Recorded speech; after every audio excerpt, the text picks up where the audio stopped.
Que se puso inconsciente, pero estaba con su suero, con su oxígeno. Y el doctor me dice, oye, pues es que ya, o sea, tu papá ya se tendría que haber ido. Y yo, pues es que yo, o sea, ¿qué me dices, no? O sea, ya pasamos todos a despedirnos, la familia de mi papá, yo, no, gracias a mí, tal rato. Y mi papá pues seguía aferrado, ¿no? Y me dice el doctor, bueno, ¿y por qué no lo ayudamos a morirse? Y yo, ¿cómo? ¿Cómo lo ayudamos? No entiendo. Sí, pues lo ayudamos con una inyeccioncita así. Y yo, todavía como que no captaba, ¿no? Sí, le ponemos una inyeccioncita, le quitamos el suero, le quitamos el oxígeno y con eso ya se va. Y yo, o sea, de verdad que me tardé en captar, o sea, la eutanasia y no estaba permitida. Ahorita no sé si en México ya se está permitiendo, no tengo idea. Pero no estaba permitida y por eso me lo dijo como muy por debajo de la mesa, ¿no? Y yo, inmediatamente cuando me cayó el 20, se me revolvió el estómago así de, ¿qué? No, claro que no. O sea, con toda mi ignorancia y mi tontería de vida, dije, no, espérame, o sea, mi papá se va a morir cuando se tenga que morir, cuando Dios se lo quiera llevar, va a morir dignamente con su suero, con su oxígeno. No somos Dios para adelantar la vida.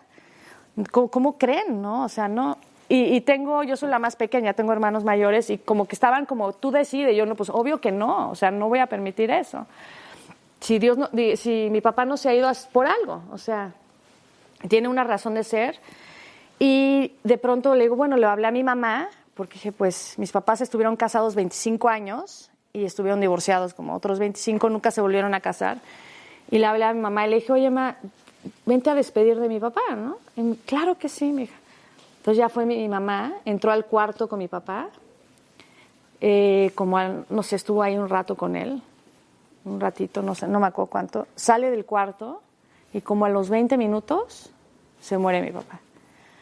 Entonces le digo a mi mamá, ¿qué le dijiste? Y me dice, le dije a tu papá que me perdonara por todo el daño que le había hecho y que yo lo perdonaba también por todo lo que me había dañado y que Dios lo estaba esperando, que no tuviera miedo.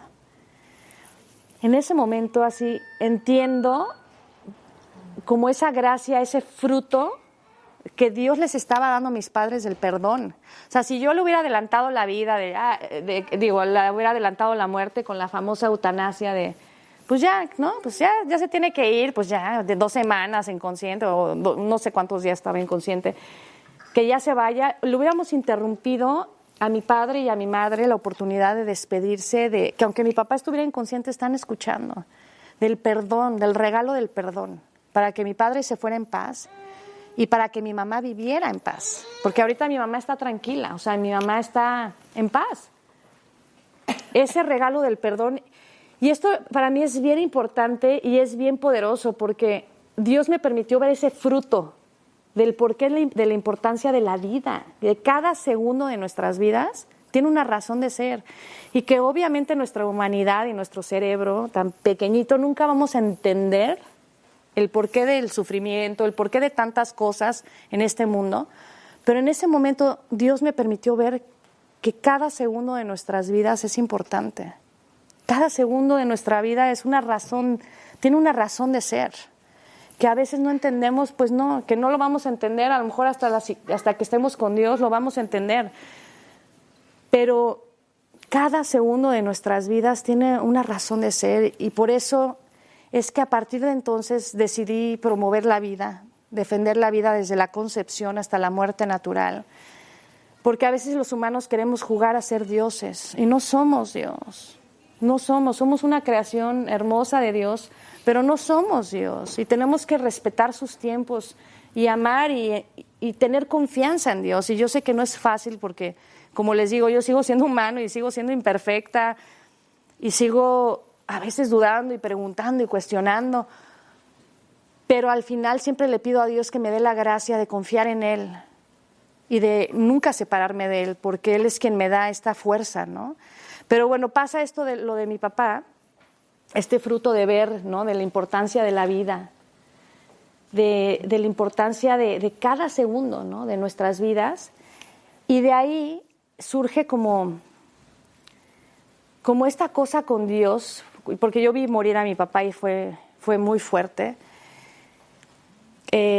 porque sale mi mamá del cuarto y como a los 20 minutos, pero es muy curioso porque como a los 20 minutos más o menos que ya había salido mi mamá, entro yo al cuarto de mi papá y la enfermera entra corriendo y ya sus signos vitales ya estaban más lentos, más lentos.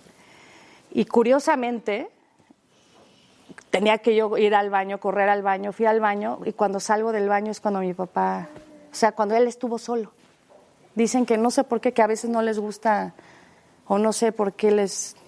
He sabido de varias personas que mueren cuando la familia sale, van a comer y ya regreso y yo alcancé a ver su último suspiro.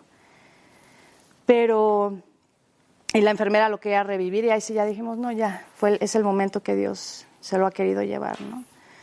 Pero a partir de ahí es cuando empecé una oración muy fuerte con Dios, de decirle, Señor, como que vi mi vida que no estaba yendo hacia donde yo quería y le pedí a Dios que me indicara el camino con claridad, que me abriera los ojos, que me hablara con claridad qué era lo que quería de mi vida.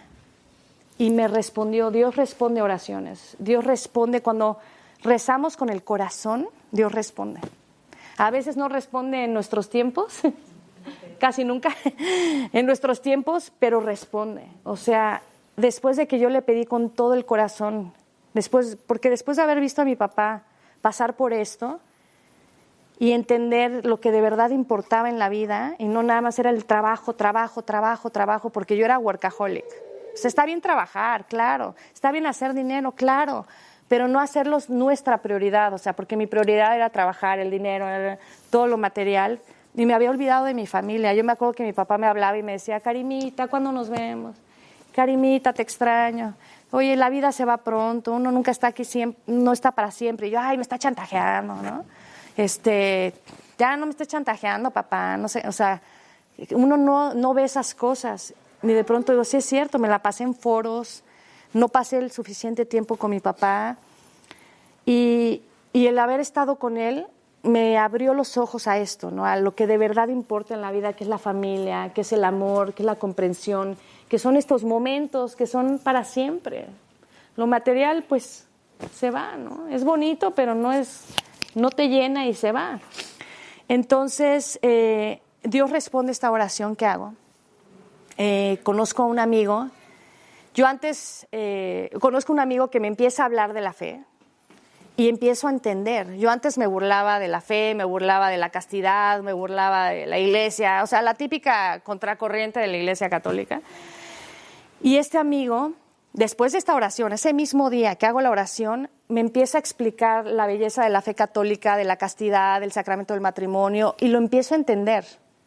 O sea, no lo estudié en ese momento, o sea, me empieza a hablar y lo empiezo a entender, y empiezo a llorar porque empiezo a ver como mi vida en mi mente, ¿no? De todo lo que había hecho, deshecho, con mi ser, con mi cuerpo, con todo, o sea, con mi familia, el desamor, el ego, el orgullo, la soberbia. Y estaba yo llore y empiezo a comprender la belleza de la castidad, del sacramento del matrimonio. Y digo, ¿qué me está pasando, no? Pero Dios respondió mi oración. Ayúdame a entender, ábreme los ojos, ayúdame a ver tu verdad. O sea, que es la única, ¿no? Cuando yo cuento esto, mi amigo, que estuvimos como 4 horas hablando, me dice, es que yo no me acuerdo. O sea, él no se acuerda de todo lo que él me dijo ese día. Me dice, yo ni siquiera, o sea... Es como, fue muy loco porque es el Espíritu Santo, de verdad es cuando dices, existe. O sea, el Espíritu Santo habló a través de él y el Espíritu Santo obró a través de mí porque yo iba comprendiendo. Digo, yo me burlaba, castidad, yo me burlé de Eduardo Verástegui en unos premios. En una alfombra roja cuando me dijeron, no, es que, ¿qué piensas de la castidad de Eduardo? Y yo, me burlé. Eduardo Verástegui es otro actor mexicano, que aquí es más conocido quizás, pero es menos conocido en Latinoamérica que Karim. Muy atractivo. Muy guapo y todo, y lleva 15 años en castidad y todavía lo promueve. Perdona, ¿te puedo hacer una pregunta? Sí, claro. Este amigo tuyo te había hablado en otras ocasiones de estos temas, de Dios y demás. No. O sea, sí, un día que hablaste con él, salió... Es que yo le hablé, bueno, les estoy contando resumido. Yo busqué a Eduardo Verástegui. Le dije, Eduardo, mira, estoy teniendo como necesito, ¿no?, hablar con alguien, porque sabía que él era un católico así bien firme y con sabiduría. Y y me dijo, estoy en Europa, no sé dónde estaba, comunícate con Max. Y yo había conocido a Max. Entonces me comunico con Max, o sea, nunca había tenido la oportunidad de platicar bien con Max, ni con Eduardo de la Fe. Max Espinosa, el asistente, ajá. Y yo ya lo había conocido a través de Eduardo, creo, no me acuerdo. El punto es que yo me junto con Max, y Max es el que me empieza, el que tenía el conocimiento más era Eduardo. Y él por eso dice, es que yo no sé cómo me salió tanta sabiduría si yo estaba empezando en la fe también. Que eso es lo increíble. O sea, nunca me había hablado él. El que me había hablado, creo que de la fe antes, no sé si fue Eduardo, pero habían otras personas que me habían hablado de la fe. Y yo, ay, por favor, ay, no, que la iglesia, ay, qué flojera, lo típico, ¿no? Yo con Dios desde mi casa, ¿no? No tengo que ir a misa.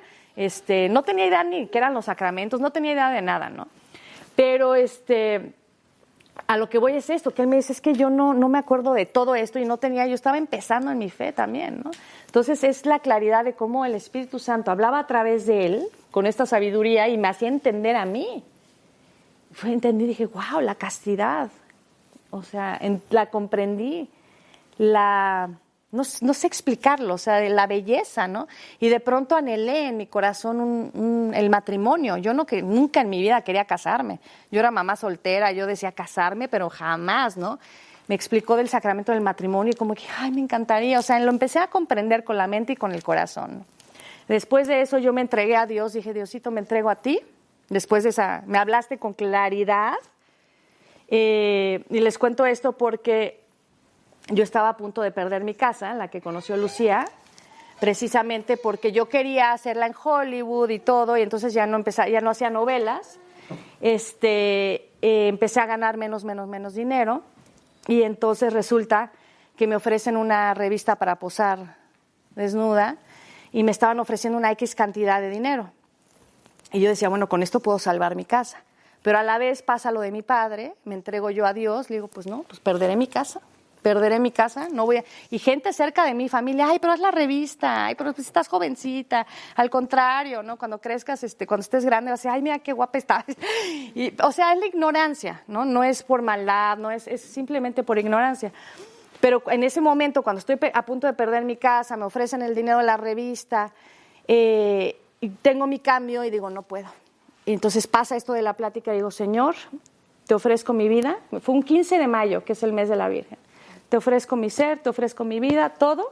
Aunque pierda mi casa, no me importa, no voy a hacer la revista, no puedo hacer esto. O sea, ya me hablaste con claridad. Rechazo la revista, y justo el día que rechazo la revista me llega un correo de parte de mis hermanos que se iba a vender la casa de mi papá, y me ofrecen la misma cantidad de dinero que me estaban ofreciendo en la revista. Ahora, no fue en los tiempos de Dios, no fue en mis tiempos, fue en los tiempos de Dios, porque se vende la casa mucho más tarde, me dan esa cantidad de dinero, pero yo ya perdí mi casa de Los Ángeles. Entonces, Lucía lo vivió conmigo, no se dio la transferencia en el momento que yo hubiera querido, o sea, Dios dijo, estoy contigo, mira, rechazaste la revista, estoy contigo, estoy ofreciéndote lo mismo que la revista te está con lo de la casa de tu papá, pero en mis tiempos, porque perdí mi casa, o sea, acabé viviendo en un cuartito así con mi hija, en un colchón en el piso, una temporada, pero fueron los momentos más hermosos de mi vida, más desapegados, y fue gracia de Dios definitivamente, fueron los momentos... ¿Cómo les explico? Me dolió, claro que me dolió perder mi casa porque eran mis ahorros de toda mi vida, de mi trabajo, de mi esfuerzo, lo lloré, claro que lo lloré, pero a la vez el convivir con mi hija de esta manera tan simple fue tan hermoso y aparte fue un gran aprendizaje para ella también. Fue ver lo que realmente importaba en la vida, el amor, el respeto, el cariño, el estar ahí presentes, el empezar a conocer mi fe, empecé a ir a estudios de Biblia, el empezar a conocer los sacramentos, una relación con Dios de verdad íntima y profunda, de diálogo, de oración, de amor, de amistad, de irlo conociendo, ¿no? Día a día. Entonces, esto fue hace 10 años. Ahí fue mi luna de miel con Jesús, porque he pasado mis altas y bajas, por supuesto, conmigo, ¿no? Conmigo misma. Mi fe siempre ha estado ahí, que es una gracia de Dios. Pero he tenido buenos momentos y he tenido malos momentos, ¿no? Momentos de mucho ataque, en mi carrera, sobre todo, porque les digo, yo antes